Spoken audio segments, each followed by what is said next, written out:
ಮಾನವೀಯತೆಯೆಂದು high command ನಡ್ಕೊಳ್ಬೇಕಾಗಿತ್ತು. ಭವಿಷ್ಯ ಅವರ ಆ ರೀತಿ ನಡ್ಕೊಂಡಿಲ್ಲ ಅಂತ ಅನಿಸಿದೆ. ಅವರು ಕೂಡ ಬೇರೆಯವರ ಹತ್ರ ಹೇಳ್ಕೊಂಡಿದ್ದಾರೆ. ನನ್ನನ್ನು ಯಾವ ರೀತಿ ಸಿದ್ದರಾಮಯ್ಯ ಜಿ ಅಂತಿದ್ರು ಮೊದಲು, ಸಿದ್ದರಾಮಯ್ಯ ಯು ಮಸ್ಟ್ ರಿಸೈನ್ ಅಂತ ಮಾತಾಡಿದರು ಕೊನೆಯಲ್ಲಿ. ಅಂದರೆ ನನ್ನನ್ನು ಗೌರವಿಸಲಿಲ್ಲ ಅಂತಕ್ಕಂಥ ಮಾತು ಅವರು ಅವರ ಸ್ನೇಹಿತರುಗಳ ಜೊತೆಯಲ್ಲಿ ಹೇಳ್ಕೊಂಡಿದ್ದಾರೆ. ಸೊ ಅದು ಅವರು ಒಂದು ತಿಂಗಳು ಸಮಯ ಕೊಡಿ ನನಗೆ ಅಂತ ಕೇಳಿದ್ದಾರೆ.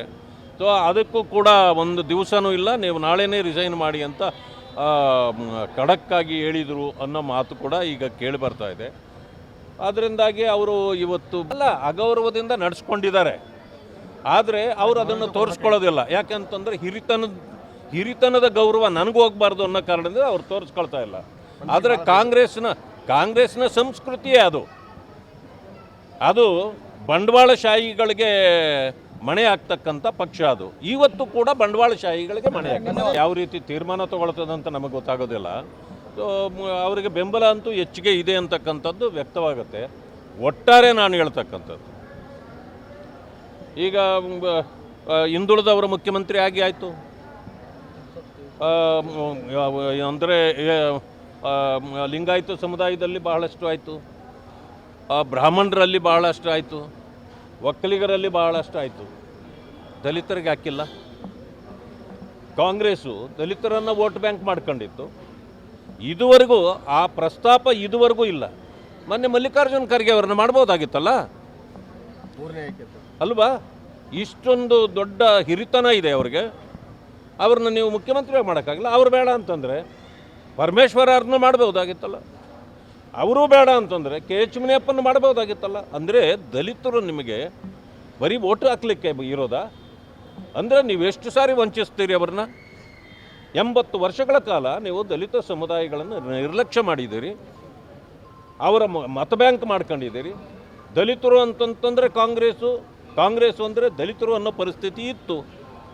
ಈಗ ಅದು ಹೋಗಿದೆ. ಯಾಕೆಂತಂದರೆ ನೀವೇ ಮಾಡ್ತಕ್ಕಂಥ ಈ ತೊಡಕಿನಿಂದ ಅದು ಹೋಗಿದೆ. ಆದರೂ ಕೂಡ ದಲಿತರಿಗೆ ಮತ್ತು ಅಲ್ಪಸಂಖ್ಯಾತರುಗಳಿಗೆ ನೀವು ಅನ್ಯಾಯ ಮಾಡಿದ್ದೀರಿ. ಕಾಂಗ್ರೆಸ್ಸನ್ನು ಇನ್ನು ಮುಂದೆ ದಲಿತರು ಯಾಕೆ ನಂಬಬೇಕು? ಬಾಬಾ ಸಾಹೇಬ್ ಅಂಬೇಡ್ಕರ್ ಅವರು ಆ ಕಾಲದಲ್ಲಿ ಇದ್ದರು, ಕಾಂಗ್ರೆಸ್ನಲ್ಲಿ ನಿಮಗೆ ಭವಿಷ್ಯ ಇಲ್ಲ, ಅದು ಸುಡುವ ಮನೆ ಅಂತ ಹೇಳಿದರು. ಈಗಾದರೂ ದಲಿತರು ಅರ್ಥ ಮಾಡ್ಕೊಳ್ಬೇಕು. ಈಗಾಗಲೇ ಕಾಂಗ್ರೆಸ್ ಸರ್ಕಾರ ಜನಮನದಿಂದ ಹೊರಗಡೆ ಇದೆ. ಬರೀ 5 ಗ್ಯಾರಂಟಿ ಬಿಟ್ಟರೆ ಅವರಿಗೆ ಬೇರೇನು ಜನರಿಗೆ ಅಭಿವೃದ್ಧಿ ಆಗಿಲ್ಲ. ರಾಜ್ಯ ಅಭಿವೃದ್ಧಿ ಆಗಬೇಕು. ಆಮೇಲೆ ಗ್ಯಾರಂಟಿಗಳು ತಾತ್ಕಾಲಿಕ ಪರಿಹಾರವೇ ಹೊರತು ಅದು ಯಾರಿಗೂ ಬದುಕನ್ನು ಕಟ್ಟಿಕೊಳ್ಳುವಂಥದ್ದಲ್ಲ. ಆಸ್ತಿಯನ್ನು ಕ್ರಿಯೇಟ್ ಮಾಡಬೇಕು.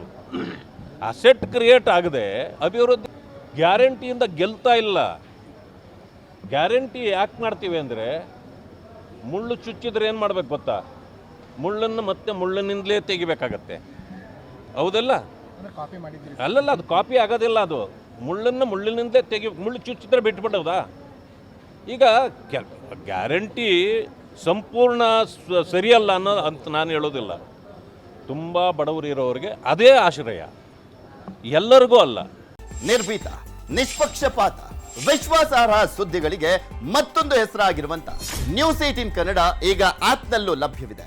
ದಯವಿಟ್ಟು ಇಲ್ಲಿರುವ QR ಕೋಡ್ ಅನ್ನ ಸ್ಕ್ಯಾನ್ ಮಾಡಿಕೊಂಡು ಆಪ್ ಅನ್ನ ಡೌನ್ಲೋಡ್ ಮಾಡೋದಕ್ಕೆ ಮರಿಬೇಡಿ.